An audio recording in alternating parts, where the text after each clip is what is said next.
रंगों का त्योहार होली हर साल फागुन पूर्णिमा तिथि पर होलिका दहन करने की परंपरा है। यह परंपरा सदियों से चली आ रही है। इसे नकारात्मक ऊर्जा के नाश और सकारात्मक के आगमन का प्रतीक माना जाता है। लेकिन होलिका दहन की कथा के बारे में तो अधिकतर लोग जानते हैं और यह भी जानते हैं कि होलिका को अग्नि में न जलने का वरदान प्राप्त था। लेकिन यह वरदान उन्हें किसने दिया था और वरदान मिलने के बाद भी होलिका अग्नि में कैसे जल गई? आइए इस बारे में भागवत आचार्य पंडित राघवेंद्र शास्त्री जी से विस्तार से जानते हैं। विष्णु पुराण के अनुसार होलिका को ब्रह्मा जी से वरदान था। इस वरदान के स्वरूप में उसे एक ऐसा वस्त्र प्राप्त था जो कभी आग से जला नहीं सकता था।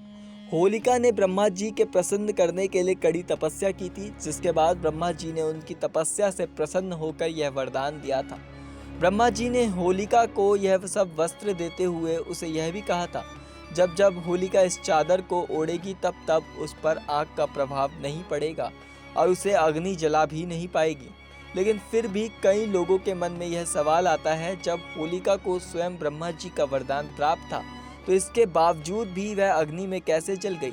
तो आइए जानते हैं पौराणिक कथा के अनुसार क्या थी इस वजह।